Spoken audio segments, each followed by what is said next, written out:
The Graduate Longitudinal Study in New Zealand is a world first. What we're doing is taking a sample of 2011 final year students and we're going to follow them for 10 years. We're going to measure the students in 2011, then again at 2, 5 and 10 years time.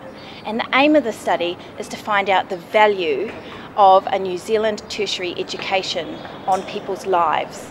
What excites me most about the study is that it tracks graduates at a really exciting time in their lives. A lot can happen in the 10 years after graduation, and this study will be able to determine the diverse paths that students will take as they embark on their lives after university. We have the opportunity to examine how university experience influences people over the long term.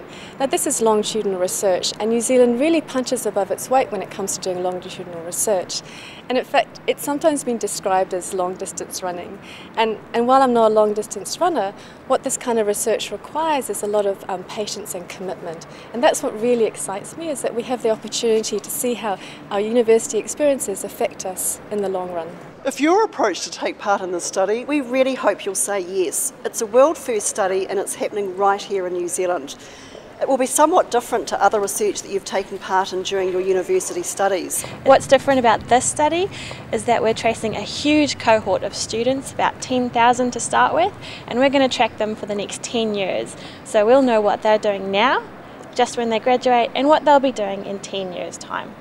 I'm involved in this study because I'm interested in how university experience affects people, how it influences them, changes them, makes them sort of into better people.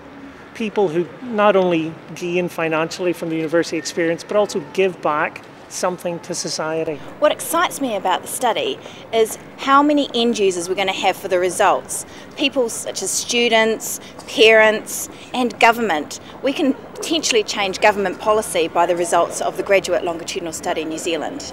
You should take the time to do the study because you can make a difference. Personally, I've had a really great university education, and if I can take the time to contribute to research and learning, then I've done my bit for future students and for the New Zealand university education system.